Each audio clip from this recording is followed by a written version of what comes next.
an all-time basketball game between the Denver Nuggets and the Los Angeles Lakers in the first game of the Western Conference Finals. Tonight, the Denver Nuggets won 132 to 126 with a virtuoso offensively, a virtuoso from their star, their MVP, the best player in the NBA, Nikola Jokic. Tonight, Nikola Jokic had a robust 15 points, 8 rebounds on 5 of 18 shooting, and a minus 28.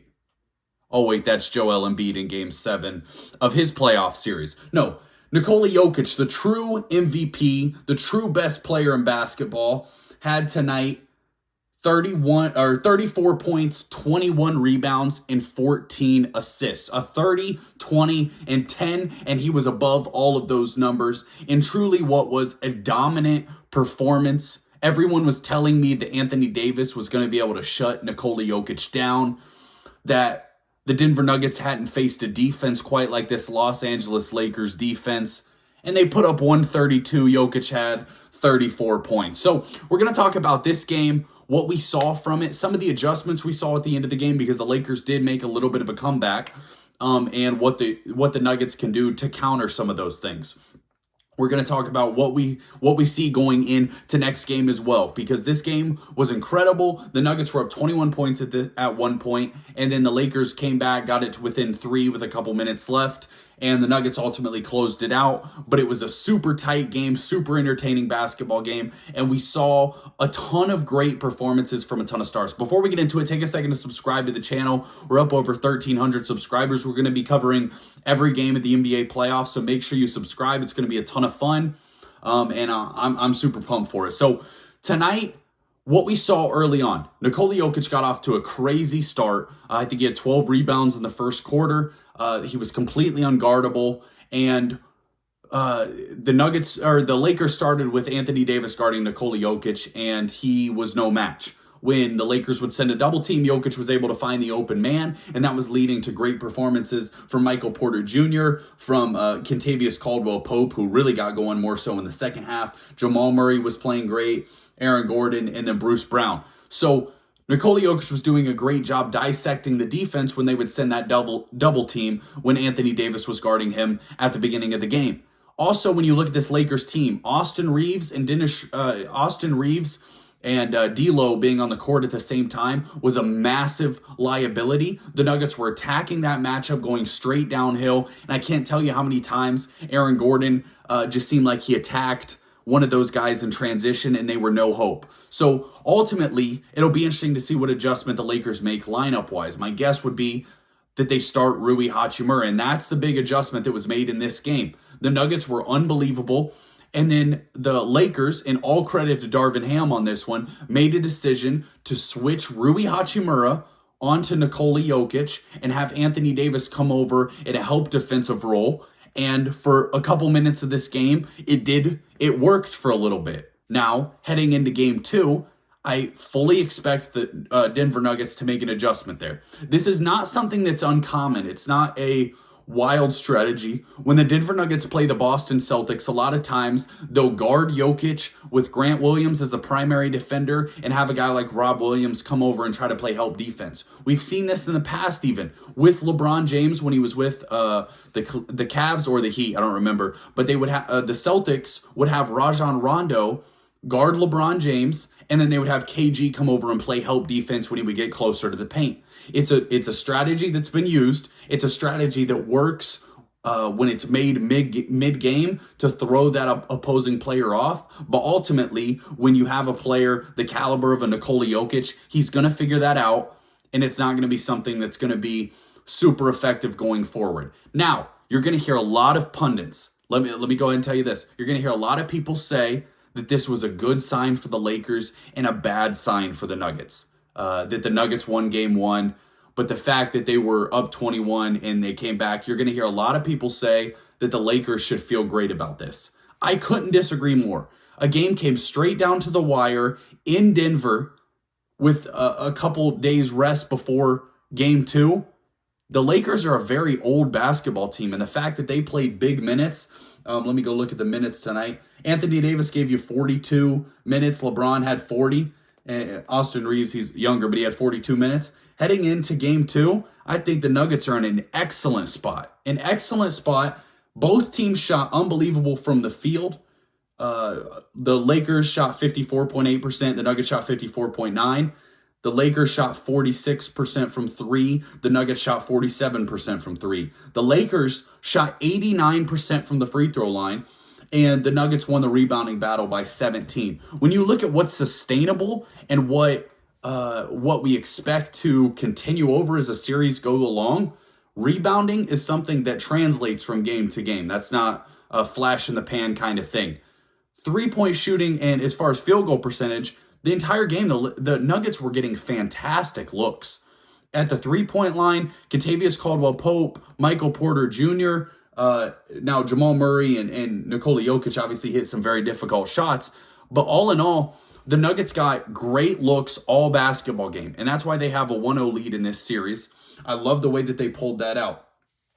Now, a couple things I want to talk about. The Lakers started this game playing a drop coverage pretty heavy on Jamal Murray, and Jamal Murray was eating that alive. He finished with 31 points and 5 assists on 4 of 8 from 3 and 12 of 20 from the field. They're playing a drop coverage. What a drop coverage basically is, if you're not too familiar with it, or at least a variance of it. When Nikola Jokic sets that screen, the option is you can switch that and you can send Anthony Davis out to guard Jamal Murray, or you can kind of have him drop back to stay at the same level as Nikola Jokic so Jokic can't roll on that pick and roll, and you kind of hope that your guy can get through the screen. Well, Nikola Jokic is very good on those screens, and Jamal Murray was just having a field day in the drop coverage. I do think the Lakers adjusted later on in the game. He didn't get as many clean looks on this as the game went on.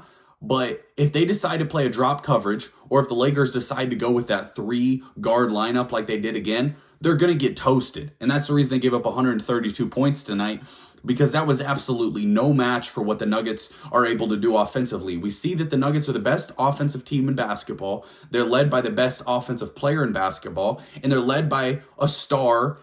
They have a secondary star in Jamal Murray. Now, that was actually something that I got a little bit attacked for on my previous video, saying that Jamal Murray was a star when it came to playoff time. People were saying, no, I wouldn't go that far saying that he's a star. Well, if you look at the stats and you look at the facts, Jamal Murray averages, let me get them pulled up here real quick. Jamal Murray is 11th in the NBA in playoff scoring. He's ahead of guys like Ja Morant. He's ahead of Joel Embiid. He's ahead of Jaylen Brown. He's ahead of LeBron James, and he was ahead of Giannis Antetokounmpo and Donovan Mitchell. So, I don't know what your definition of star is, but Jamal Murray has absolutely proven himself that in the playoffs, in the big moments, he steps up. He steps up in the mid-range. He steps up from 3. He can hit free throws. He does everything at a high level, and that's part of the reason that the Nuggets won this game tonight, is because Jamal Murray was cooking for the entire game. Now, another hero in this game, Michael Porter Jr. was unbelievable on offense and defense. I love the way he played. I think he made a ton of big plays. He had 2 blocks, and I think both of them were kind of like from behind chase down blocks on jump shots. And he was shooting with confidence. He hit big shots. 3 of 6 from 3, 6 of 12 from the field, so that's efficient. He had 10 rebounds, which is massive. And when you look at the way that the Nuggets played, him and Kentavious Caldwell Pope really were big factors in this game. Kentavious giving you 21 points, and then Bruce Brown off the bench giving you 16 points in 24 minutes. Now, when you're looking at this Nuggets team, I do think the minutes that Christian Brown and Jeff Green played tonight were pretty rough. Christian Brown was a -16. Jeff Green was a -10. There was a pretty significant drop-off when the starters weren't in the game. That's something that the Nuggets are going to have to address, making sure that you're actually getting production from your 3 guys, because they pretty much go 8 deep. That's what they've been doing for the majority of the playoffs. When you look over to the other side with the Lakers, I do think they're going to move Rui into the starting lineup. I think you have to, because when you do that 3-guard lineup, they're just way too big of a liability. D'Angelo Russell was a -25. If he's not playing unbelievable offensively, he's a liability in this series, and I think he's borderline unplayable. So going into the next game, how will these lineups shift And I think what you're going to see the Lakers try to do is something similar to what they did tonight with Rui guarding Jokic and see what happens. And Jokic is so smart and he's so intelligent with Mike Malone, Jamal Murray, all these great basketball players around him. He'll absolutely figure out how to dissect that. Ultimately, the Nuggets scored 132 points against a team that's considered to have the #1 defense in basketball. And I'm seeing on Twitter people saying that this is a bad sign for the Nuggets. All year, I've been confused about the rhetoric and the way that the Nuggets are talked about. And time again, they just continue to dominate. People told me that the Suns had the best offense in basketball. The Nuggets pretty much shut them down. People told me that the Suns were the favorites in the Western Conference. People told me that Nikola Jokic was worse when it came to playoff time. And time again, I'm not seeing what the people are telling me. Because I'm watching the best player in basketball, Nikola Jokic. I'm watching the best team in basketball in the Denver Nuggets. And heading into game 2 in Mile High, where it's harder to breathe, harder to catch your breath, and an old team like the Los Angeles Lakers, I believe are going to struggle. We'll watch and see. I can't wait for game 2. It's going to be exciting. I think the Nuggets take game 2. I think the Nuggets win this series in 6 games. And I will stick by that. I will stand by that. And appreciate y'all watching. Don't forget to subscribe. Cyborg out.